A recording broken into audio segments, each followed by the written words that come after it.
What are some of the conundrums feminists face in porn? I'm here with Jupiter Slut from jupiterslut.com, and I'm Kathy Vartuli from theintimacydojo.com. And Jupiter, you're talking at Woodhull Sexual Freedom Summit on the conundrums faced by feminists in porn in a talk titled More Than Sexy. Can you tell us a little more about it?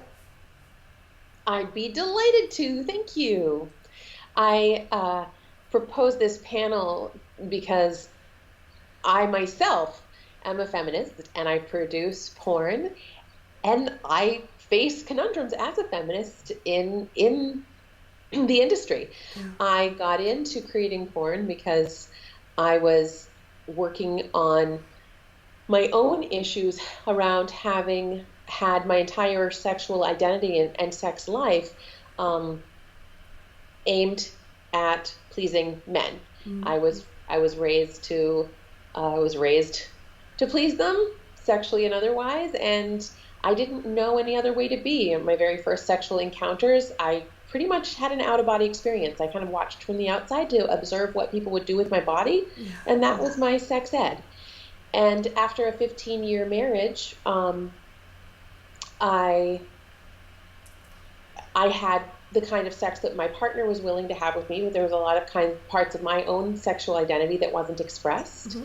including the fact that my whole life I've been an exhibitionist and I've been suppressing that because that's not very acceptable. Yeah. So for me, it was a huge feminist move just to start making porn that was designed at showing and pursuing my sexual pleasure. Mm-hmm. So it really, for me, the feminism that was in my porn was, rather than trying to create images that would turn men on so they could masturbate, it was trying to create sexual images and film that turned me on and showed genuine representations of my sexual pleasure. I love that. It's beautiful. And I've seen a little bit of it, like you're very playful and it's very fun.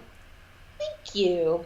I have fun with sex, and I don't see a lot of that when a lot of the porn that I looked at, which, okay, I looked at a very little amount of porn in my life because not a lot of it has felt that it was accurately aimed at what turns me on. Mm-hmm. Um, but of the little bit of porn I exposed myself to, a lot of it didn't feel like genuine female pleasure to me. I would look, Mm-hmm. I'd be like, I don't think she really likes that. I think she's faking it. I think she's just doing that to please him. And you can say that was projections, but also we all are having, we all have some pretty good skills at face reading. And I could see, women in porn break face and go from feigned pleasure to real pleasure, or not successfully feigned pleasure at all. Yeah. And for me, those couple of moments when I saw real pleasure, those were the ones that always stuck out for me. So, not that I watched a lot of porn, but that's what I noticed. So that's what I was pursuing in my porn, and I was really proud of it and felt like that was a great feminist agenda. And after about a year, I realized that I was getting some pretty unenlightened comments from my fans. Mm-hmm. Definitely had some male commentary that to me felt like my feminist agenda was completely lost on them, and I had a little bit of a crisis. Oh, no. Like, what does it mean to be a feminist porn producer if people who watch your work still treat you the way you wouldn't necessarily want to be treated? Mm-hmm. And I know I'm not the only woman out there who's dealt with these issues, and I want to hear what other women in porn who are also feminists, how they're dealing with it and what they're doing. And just even since proposing this kind of idea of inquiry, I've upped my feminist game within the porn community in ways that I'm really excited about. Yeah. No, that's great. Thanks and I love that you're having this dialogue and this discussion because it's very nuanced. And how do you walk this walk? Like, I think for a long time it was kind of, if you're a feminist, you didn't like porn and you said porn was bad and degrading, but it doesn't have to be. It can be a delightful form of entertainment and education, and like a way for people to discover what things that turn them on.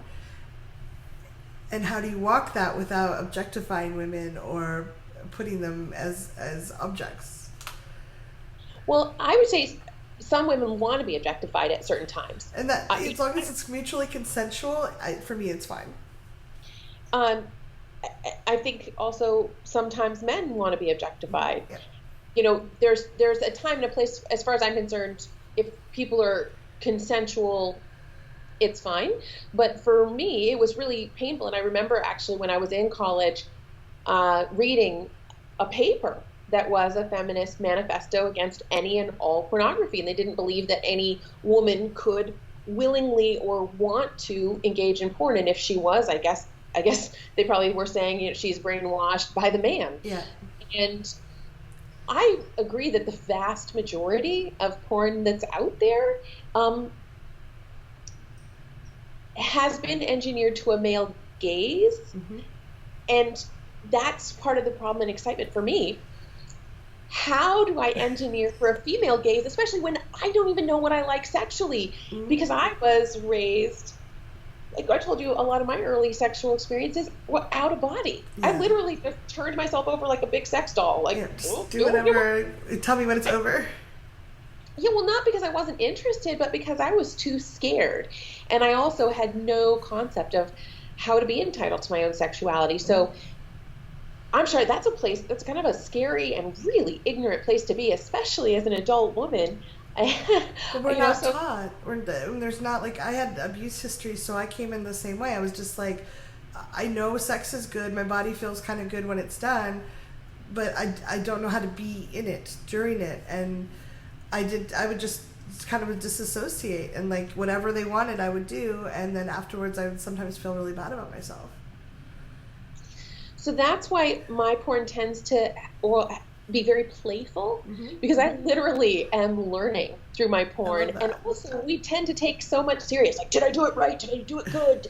You know, did I make her this? Did I make him that? And so mine tends to be just like, it's fine to make mistakes. It's okay for silly things to happen. I make it very goofy. I make comical porn. And more recently I've started trying to address it. At first, when the kind of other layer of well, gee, is it enough feminist for me just to be creating images of female pleasure with the aim at a female gaze? I'm not trying to say there is a female gaze. I was creating work aimed at discovering my female gaze. Your own personal experience. Yeah, and there's, you know, there's different things turn on many women, different things turn on very, very much turn on men, but I can tell the difference if I'm making porn and I'm trying to do something that makes a man get turned on. What is your focus? Very, very different than if I think, what is going to turn me on in this scene? And so that for me is a big important difference in my work. But I didn't think that it was getting as much traction with my audiences as I wanted, because the kind of quality of response that I was getting, I think my agenda and the difference was completely lost on some of the audience that I was hearing back from. So I'm now designing a class that is on called How to Fuck the Woman of Your Dreams, because a lot of times the response I'm getting are very negative and kind of demeaning pickups towards me, and my standards since entering porn have only increased. And I think a lot of times people assume that would be the opposite. But my body and my sexuality, I've made it my business. I've invested a great deal in becoming really aware of it. I feel much more protective of it. I certainly feel a lot more entitled to it than I ever have before. And people get really excited because they see me experience and enjoy my sexuality, and they don't necessarily have the skills to approach me in an appropriate way. So my new feminist game going from here to here is not just to portray a women's agenda, but then also now my next level up is that I'm starting to create ways for people who lack the skills to be able to approach a higher level of communication and negotiation with a lot of respect. I love that.